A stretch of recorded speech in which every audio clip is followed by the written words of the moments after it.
बिस्मिल्लाहिर्रहमानिर्रहीम। अस्सलाम वालेकुम नाज़रीन, आपका अपना मेज़बान नसीम अकमल ख़ान आपकी खिदमत में हाज़िर है। मैं क्या थोड़ा सा आपको डेरा जात का माहौल दिखाया जाए। ये देखें भैंसें हैं, ये जो लोग डेरा जात पे हमारे ज़िम्मेदार रहते हैं भाई, इनकी ये जायदाद यही होती है। जैसे देख रहे हैं ये भैंस है, ये इन भैंसों के दूध आपके घरों तक शहरों में पहुँचता है और ये लोग इनकी बहुत ज़्यादा केयर करते हैं।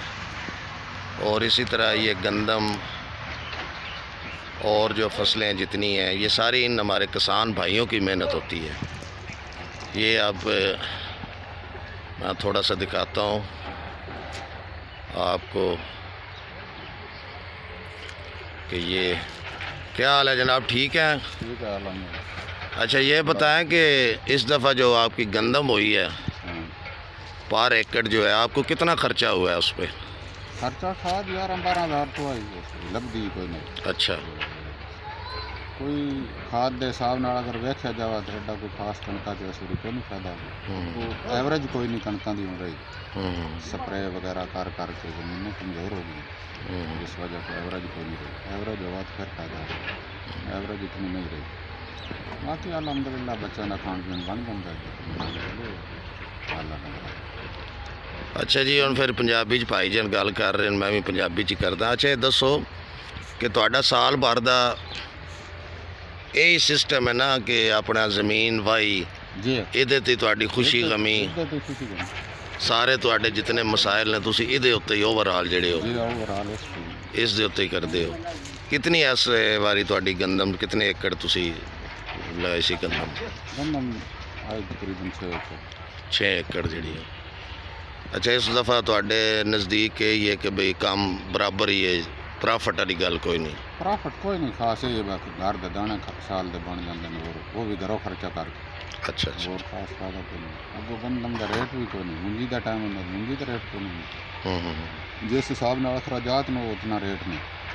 हाँ जी, इन्हों का कहना जिस हिसाब नाल असी खर्चा करते हैं 1 एकड़ के उत्ते, मसला खाद भी होंदा होना, स्प्रे भी तुसी लो, पानी बिल बहुत ज़्यादा, बिजली दे पानी वगैरह जरी मोटरां दा ते खास करके बहुत ज़्यादा मसाइल। हुण साडा अज दा जिहड़ा इस वारी इस महीने का बिल है वो 41,000 रुपये। अच्छा 41,000 रुपया इस महीने, 1 महीने का बिल?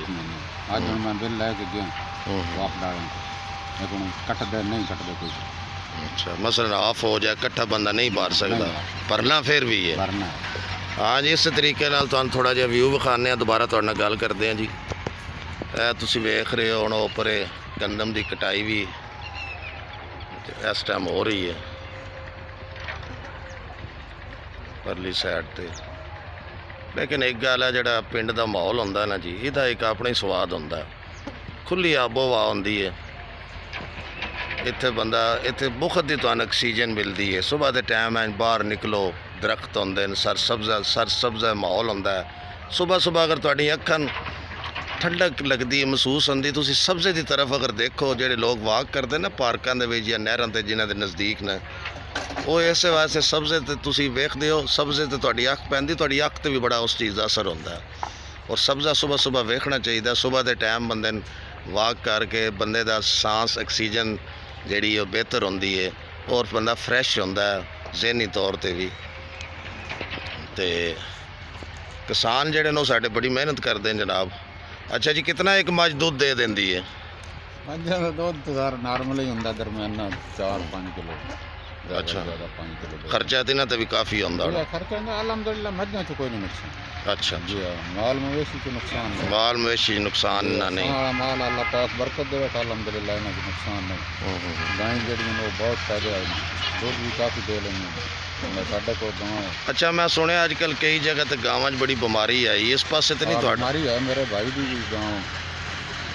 फिर वह दुध तो इस्तेमाल नहीं ना कर रहे? नहीं, दूध कोई ना इस्तेमाल कर रहे हैं। इलाज वगैरह हो रहा है? जी इलाज हो रहा नॉर्मल।